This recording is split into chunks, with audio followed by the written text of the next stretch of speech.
Dr. Phil has been a TV star for over 25 years. He got his start on the Oprah Winfrey Show in 1998, which eventually led to his own show starting in 2002.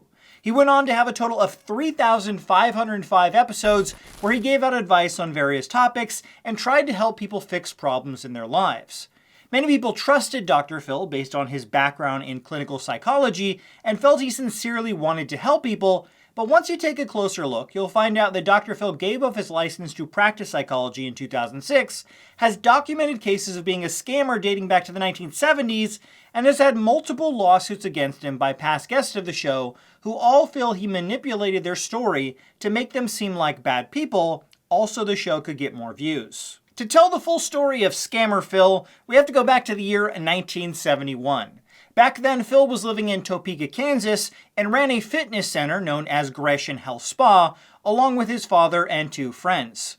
Phil would sell lifetime memberships to the club to hundreds of people, but then abruptly closed the business in 1973 after filing bankruptcy and leaving the state. The scam that Phil was doing was that the lifetime memberships he sold to the spa, he would then turn around and sell those contracts to a bank. What this means is that after the health spa closed, the contract was still enforced since the bank was still in business, forcing everyone who signed the lifetime contract to have to continue to pay the bank even though the gym was closed. Obviously, this pissed off a lot of people, which led to Phil and his business partners being investigated by the state's attorney general. The lead investigator who looked into the case was quoted as saying, "McGraw had been pulling off a textbook example of a membership scam.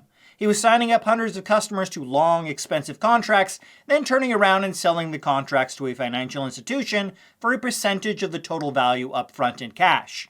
He then simply shut down the spa at some point after collecting that money and left town. It was a total ripoff because the customers would still be liable for the contract payments, only now to the financial institute." McGraw was eventually sued by several banks in Kansas for a total of $41,000 they claimed he owed them, but when Phil eventually left the state, the lawsuits and investigations stopped, and Phil never paid anything to the victims. It seems odd to me that the case wasn't pursued just because he left the state, but because of how it wasn't a lot of money, and this was back in the early 1970s, before modern internet, my guess is that the investigators just didn't feel like it was worth the effort to try and continue investigating the case for so little money and let it go. Phil eventually got his doctorate in clinical psychology and was a practicing psychologist in Texas when Oprah invited him on her show to give advice in 1998.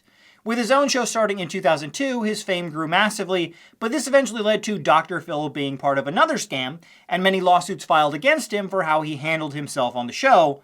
We'll talk more about that after a word from today's sponsor. Data brokers collect massive amounts of personal information from anywhere they can get it, and then sell the data to anyone willing to pay their asking price. Anything from your email, phone number, address, or other personal information can be bought and sold by these data brokers without your knowledge, and it's legal for them to do so. Now, they are required by law to stop doing this if you ask them to do so, but going to the literally hundreds of different websites that have your data can be a huge hassle to do so. That's where today's sponsor, Delete Me, can help.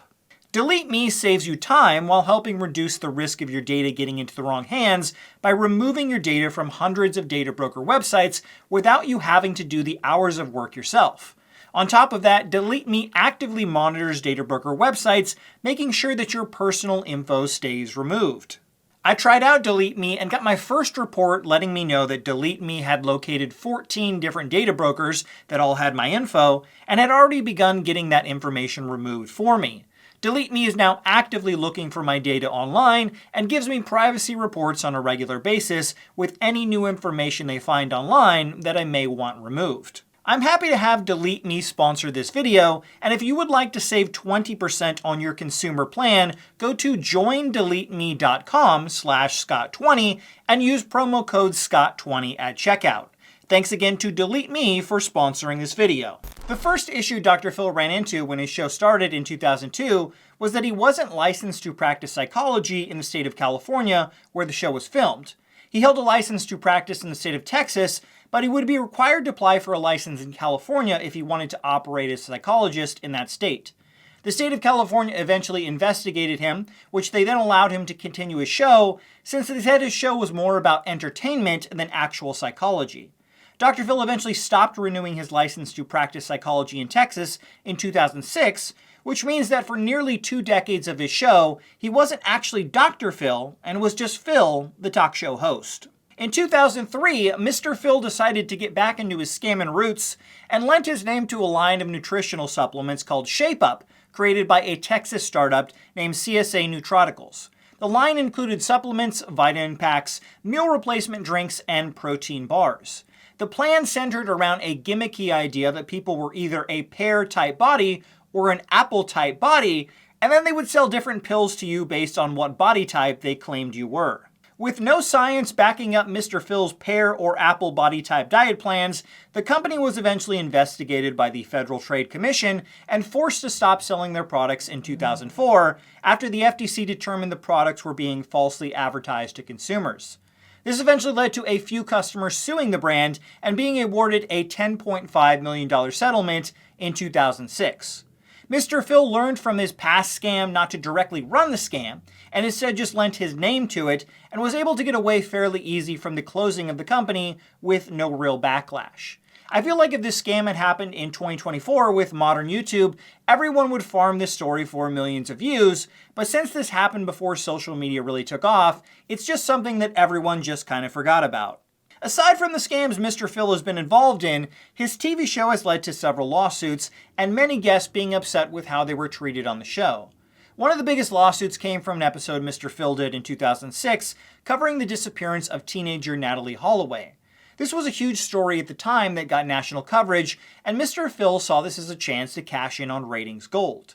If you ever seen an episode of Phil's show, you know they can add ominous music and editing tricks to make anyone appear how they want on the show, and that's what they did to 2 brothers, Deepak and Satish, who were initially suspects in Natalie's disappearance.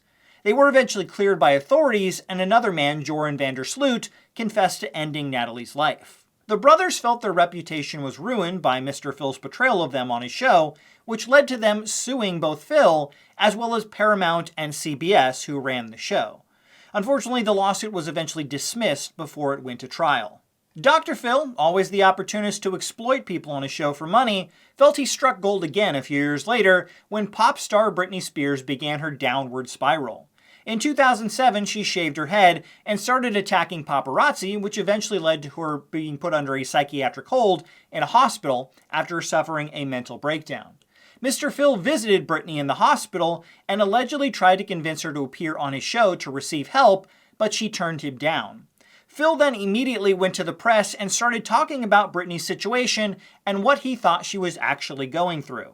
This led to a large backlash from both Britney's family and other doctors who felt Dr. Phil had betrayed doctor-patient confidentiality by talking about her against her wishes. A spokesperson for the Spears family eventually released a statement saying that this is another example of a trust being betrayed.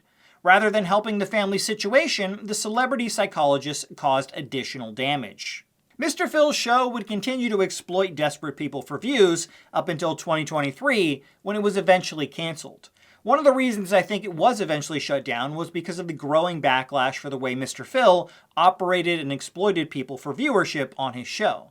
As of right now, there are multiple open lawsuits against Dr. Phil and the backers of the show by former guests who feel they were exploited or mistreated by appearing on his show. It doesn't appear that Dr. Phil really helped that many people, and lots of people ended off in worse situations than when they appeared on his show to begin with.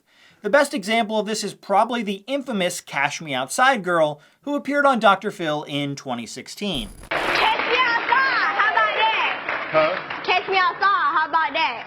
Catch you outside? What does that mean? What I just said. That girl, who eventually started going by her rap name Bad Baby, was sent to a conversion therapy camp for troubled teens by the Dr. Phil show. She eventually made claims that she was abused at that camp, and it doesn't seem to have helped her at all. She eventually used her viral Dr. Phil moment to start an adult entertainment career, which has reportedly netted her over $57 million since 2021. Turning a troubled teen girl into one of the world's most successful adult entertainment stars is probably not how Mr. Phil wanted his TV show to be remembered, but in the end, with his show now canceled, it seems like that, and all the lawsuits by former guests against the show, will ultimately be the legacy Phil and his show leave behind.